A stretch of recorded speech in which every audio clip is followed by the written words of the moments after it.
Hi class, welcome to Module 8. This module covers 2 weeks. You'll notice that you have one day of fall break that falls during that, and you actually don't have your discussion boards due that week. It is due the next week. But we're putting two chapters together. They tie together beautifully in this process, and it's thinking about parenthood as well as being a parent. So, some music to start off. Good start out there as we think about the remake of the song Having My Baby, um, and how this was done for Glee. Having my baby, what a lovely way of saying how much you love me. You're having my baby, what a lovely way of saying what you're thinking of me. I can see it, your face is glowing. I can see it in your eyes. I'm happy you know it, that you're having my baby. I'll leave the songs for you, as I usually do, to think about the issues of parenting. It's not always the happiness of when someone has a baby. So let's pop over to the PowerPoints here and talk about some of these issues. Thinking about parenthood. Not everyone wants to be a parent. It's an interesting thought as we look at that. And let me bring this down to where you can, let me bring it out where you can see it a little better. But we've talked about significant issues here for sociologists is to look at mortality and fertility rates. It's important to consider that the fertility rates per person actually have been dropping, that people have fewer children, very important to society, and there are significant issues as well related to the fertility, meaning those that can conceive, because there are issues related to conception. We're going to see that a lot of things here with fertility rates tie to modernization of society and industrialization. And then we also know that issues as far as whether someone's fertile are tied to environment. So you can see the sociological input that comes into place. Yeah, so we measure the number of deaths in society, we measure the number of births, and we look at what is going on. Now, a pronatalism is a culture that encourages childbearing. I think it's very interesting. I always record these a few weeks ahead of time so that those working ahead can use these slides. And the Pope is coming to the United States today. And when we look at countries that are highly Catholic, they're very pro-children, and they encourage childbearing, and they look at it differently than societies that are not as tied to that in religion. So you see that cultural influence comes into place, religious influence. And we've had this historical fluctuation over time. And I think that it's interesting that they point this out. Remember that economy too comes into place. And we can see the drop in birth rates as the economy issues come in. Now this graph only goes through 2008. Think of what we are now calling the Great Recession and how its effect also on childbearing. So we have that piece coming into play, and we look at differences based on ethnicity as and how it differs and what the expectations are within a population. So, in the United States today, more people delay parenting. No surprise to you. You're sitting in this classroom. It is not unusual to delay parenting until we get through school. We stay children longer. So there's multiple social reasons that come into place. But there's also this more of a consideration of the economic and opportunity costs of raising children. They're very expensive. And you have to weigh what's more important in the process. You know, this need for a child or this choosing or the costs. Now, in the past, families who did not have children and chose not to have children, not just because it was something um, that they were unable to do or have children, were often considered very selfish. And I think that today you can see those social pressures and things changing within the process. Now, remaining child-free. Infertility is a significant issue. And as I already mentioned, we're noticing that more people are infertile in all areas of the world. And part of it may be based or is partially based on some of the environmental issues going on. We also know that people are developing at younger ages, and so girls are reaching their menses at a much younger age, and we are also looking at a shortened length of time of fertility. People who don't want to remain child-free and are unable to produce children may seek such things as assisted reproductive technology, and this is available to those that have the wealth to come forward. Not all insurances cover these or support them, and they can be very painful and difficult. Things like surrogacy are also used. Again, think of the costs that come into play. So, some of the issues here are the emotions that come for the family who's unable to conceive and face infertility and the pressures of society. Now, people will voluntarily remain child-free and focus their attention on each other or their careers. And this is a decision that can move forward and is more accepted by societies. As you explore this, you're going to also explore adoption and other issues as you start pursuing this. Now, in your module this week, I'm going to pop over here because I want to talk about what you need to do. Here you're going to go to the baby center and you're going to determine your costs of what it would be to have a child and what it costs to raise them. So interesting process as you start to examine how expensive children are and what there is in the process of making that decision to have a child or not have a child.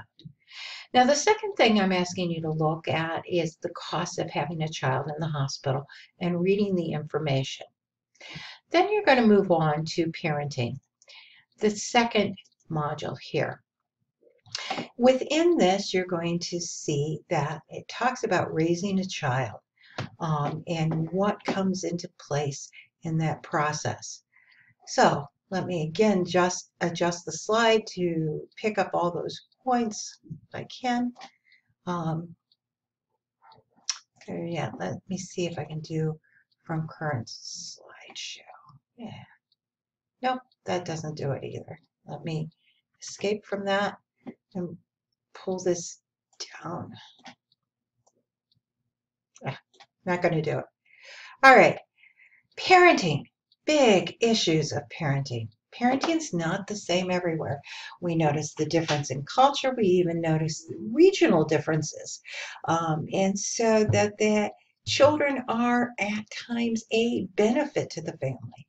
They can be a benefit here as far as the government offsets the cost of raising children. In fact, Spain just added that mothers that are working get more, with families, get more benefits. Families are the main function of socialization and how children learn, and it really becomes that lifelong process. I think it's important to think of theory here too as well, because we get some of those theories popping up that you looked at earlier, especially the social exchange theory of how we're going to participate in society, how we're going to care about things, and how we look forward. So we look at these learning theories and we can look at Freud, and most of you should be familiar with some of his work where he looks at the id, the ego, and the superego and how it's part of designing the personality, and it comes forward. and it's our consciousness within the world is some of that. Piaget talks about the stages of childhood, how infants and toddlers move through touching, sucking, listening, and they build those stages in the process. And he gives us a cognitive development theory. Again, these theories we're not going to spend a great deal of time on, but they're important for you to know, and they come into place. And examining how children grow. Now, the sociology theories that are really strong to this include Cooley's and Mead's. And Cooley has that looking glass self where he suggests we learn to see each other as we think of how others perceive us. And we can see the parent designing what their child looks like. And Mead talks about the role taking. And we've already talked about sexual scripts previously and the roles that they play in our life and how, but we're taught these processes of what roles we belong and understanding the world. And it's through that socialization process. Now, Bandera, when he talks about it, he looks at the social learning theories and how we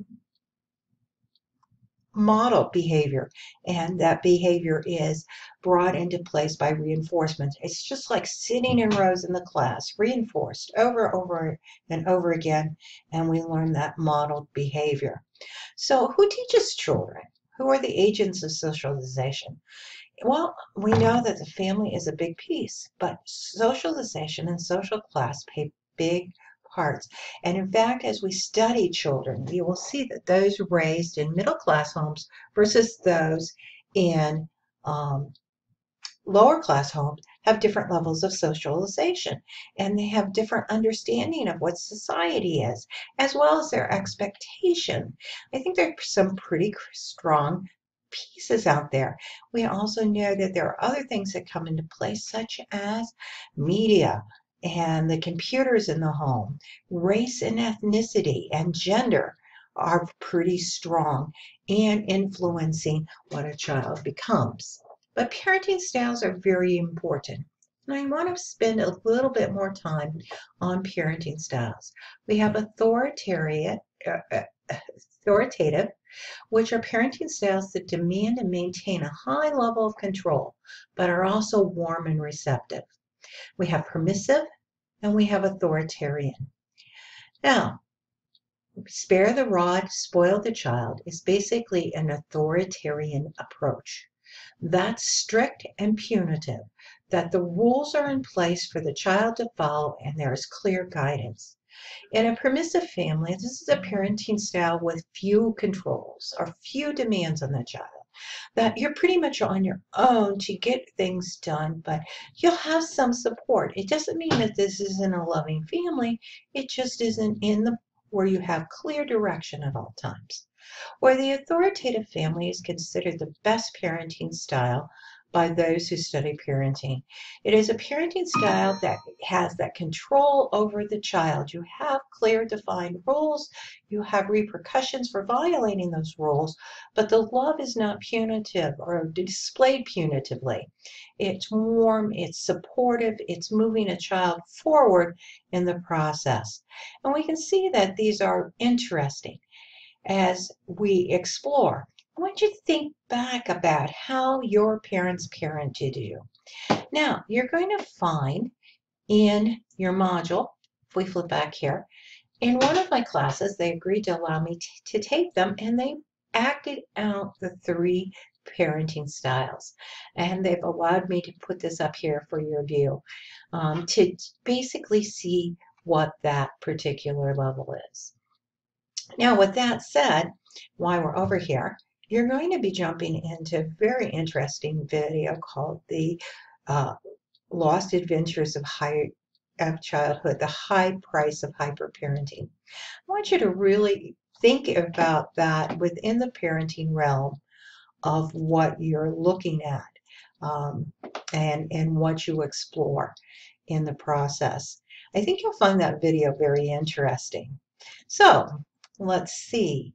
Are there significant differences in family styles and in parenting? Differences between teen parents and single parents, gay and lesbian parents, and grandparents raising grandchildren. These are all family structures that raise children. You know, all of these make great projects for your research paper when you think about it. What does the teen family look like? And what are the pressures that come into play in the single parenting role?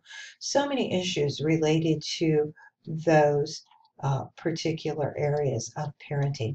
I hope as you delve into this, and I'm keeping this fairly short, that you will see all the different advantages that children may have based on the parenting style their family gives them.